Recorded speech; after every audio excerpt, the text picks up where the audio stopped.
Bonjour et merci de nous retrouver dans le 7-8 Loisirs. Toutes vos idées sorties dans le département et tout de suite le sommaire de ce numéro. La ferme de Galy organise samedi 22 avril ses universités du goût, une 3e édition sur le thème Le temps et le goût. Amandine Guglielmini, chef de projet aux fermes de Galy, nous parlera du programme. De la musique, des machines et de la fourrure, c'est le spectacle permanent de l'artiste Florent Rochelle. L'exposition est à découvrir à Elancourt, nous irons y faire un tour. Et dans le cadre de cette exposition, justement, une installation interactive est également mise en place, une boîte à danser que Mélanie nous présentera dans notre rendez-vous junior. Et jusqu'à fin mai, l'exposition consacrée à Robert Doisneau est toujours à visiter à Versailles. Plus connu pour avoir capturé le baiser de l'Hôtel de Ville en 1950, le photographe a également travaillé comme reporter mondain pour le magazine Vogue.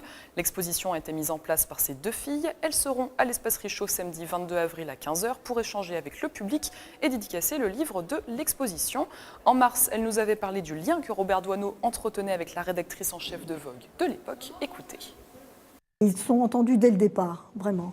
Et ça a été une telle complicité qu'ensuite, quand il a signé un 2e contrat, elle l'accompagnait toujours. Elle ne disait pas une photo ne pouvait se faire sans qu'on soit ensemble. Ça a certainement beaucoup aidé à son aisance dans ce milieu-là, parce qu'il était effectivement accompagné d'une complice absolue, qui, elle, était issue de ce milieu-là.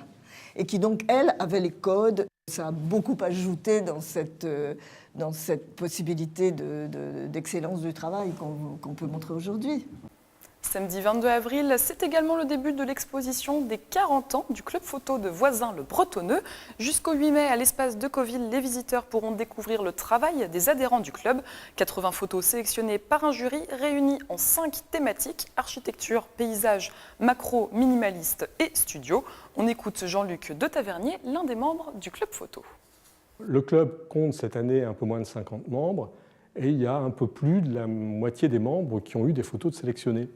Et pour qu'il n'y ait pas de frustration vis-à-vis des autres membres, chacun a été libre également de proposer 3 photos de sujets qui peuvent être différents des sujets sélectionnés par le jury et qui tourneront sur un ordinateur également dans l'expo pendant toute la durée de l'expo.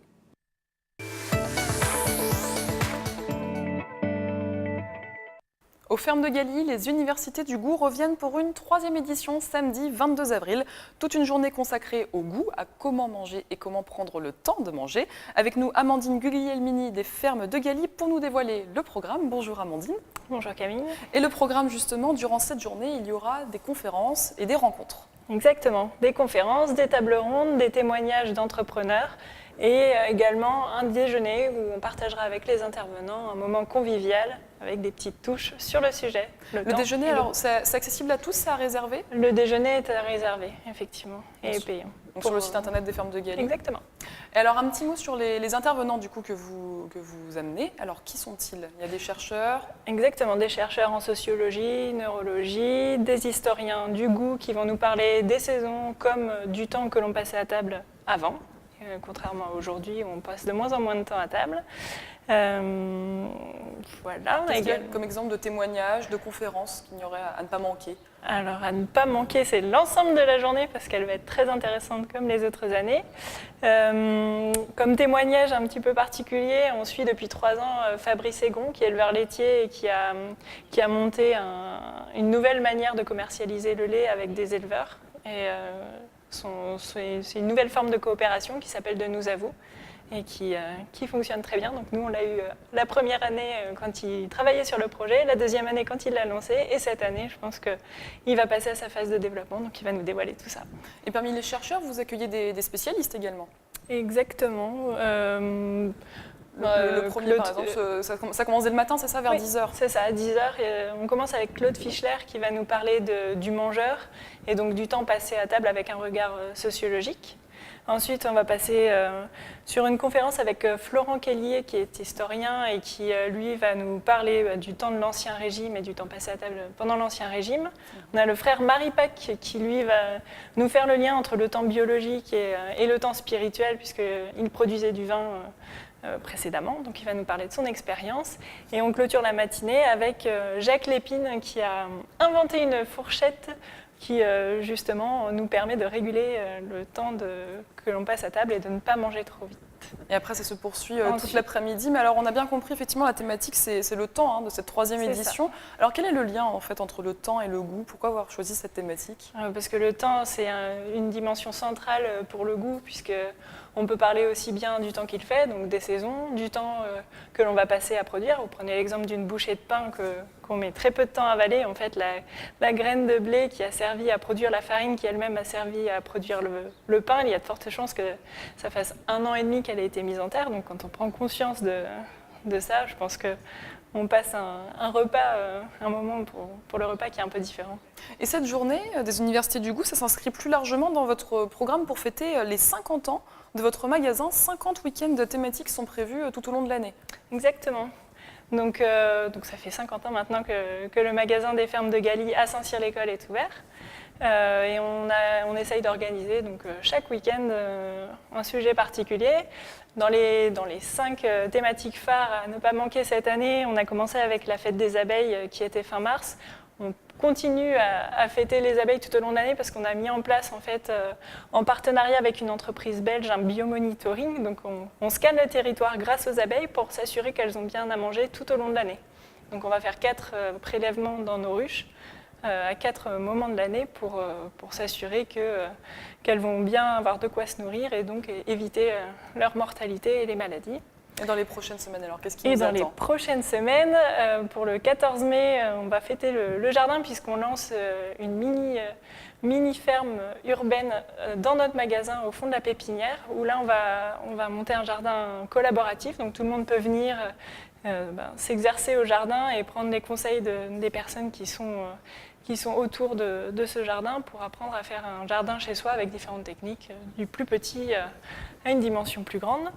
Ensuite, on aura la fête du goût, comme chaque année, le 9 octobre, si je ne dis pas de bêtises.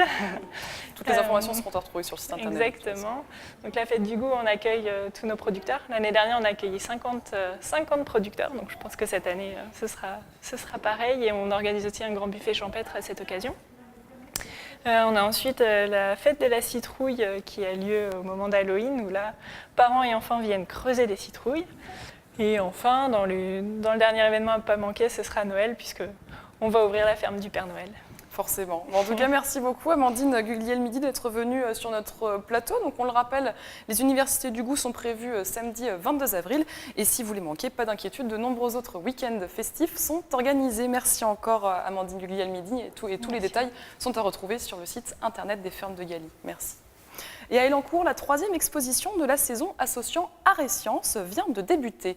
L'artiste Florente Rochelle nous fait découvrir son univers constitué de machines, de moteurs, de fourrures et de musique, plongé sur les images de Michael Elmidoro. Une batterie recouverte de poils. Une danse hypnotique en veste rose, un autre monde imaginé par l'artiste Florente Rochelle.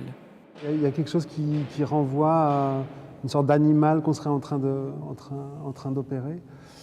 Et donc ces instruments ont été transformés avec de la fourrure. Et puis ils sont augmentés, ils sont mécanisés. Il y a quelque chose qui m'intrigue, qui m'intéresse, qui m'amuse et dont j'essaye de rendre compte de manière poétique.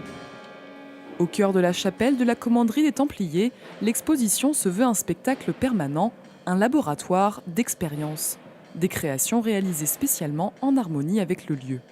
C'est un lieu qui me touche et j'avais envie d'abord que ce que j'y montrais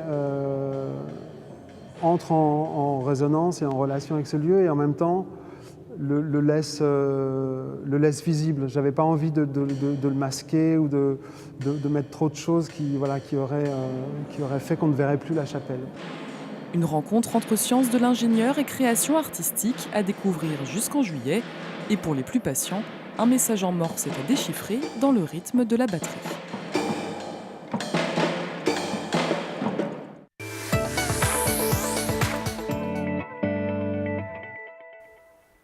Et en parallèle de cette exposition, la Commanderie des Templiers accueille un dispositif numérique où vous êtes invités à danser. Et c'est Mélanie Poquet qui va nous en parler. Bonjour Mélanie. Bonjour Camille. Alors c'est Flow 612, c'est son nom. Ça a été imaginé par Daniel Larieux, un chorégraphe français. Et c'est une installation à danser, comme vous l'avez dit Camille, un projet chorégraphique fait par les enfants avec les élèves de l'école Pierre Budin à Paris. Mais c'est surtout fait pour les enfants de 6 à 12 ans plus exactement. D'ailleurs, c'est de là que vient le 612. Je laisse Agnès Coutard, qui est danseuse de la compagnie de Daniel Larieux, vous en dire un peu plus. Elle était au micro de Mickaël Elmidoro. Daniel Larieux l'a conçu vraiment dans un espace de liberté, c'est-à-dire que quand les enfants rentrent dans cette boîte, ils n'ont aucune consigne. Ils peuvent danser, ils peuvent marcher, courir, bouger, ou alors ils peuvent juste contempler le décor. Donc c'est vraiment un espace de liberté pour eux. Mais alors comment ça fonctionne? En fait, il y a des capteurs, 48 au total, qui vont réagir au mouvement. Ces capteurs vont notamment modifier la lumière et la musique. Alors dans la boîte, on trouve une toile de 17 mètres avec des décors de jungle imaginaires, des feuilles et des végétaux principalement. Et chaque lumière fait apparaître de nouveaux éléments sur la toile. C'est ça qui est le plus impressionnant. Regardez cet extrait. 32, 13, 39.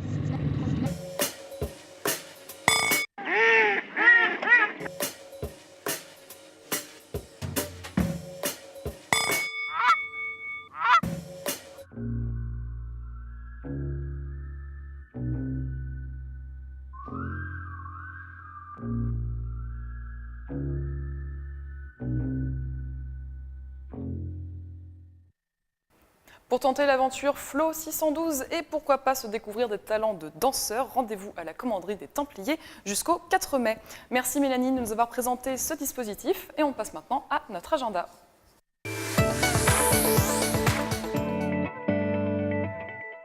Tout le week-end, les producteurs vont démontrer leur savoir-faire à Voisins-le-Bretonneux. La ville et le centre Alfred de Vigny organisent leur nouvelle édition du marché des terroirs. Vous avez jusqu'à dimanche 13h pour en profiter.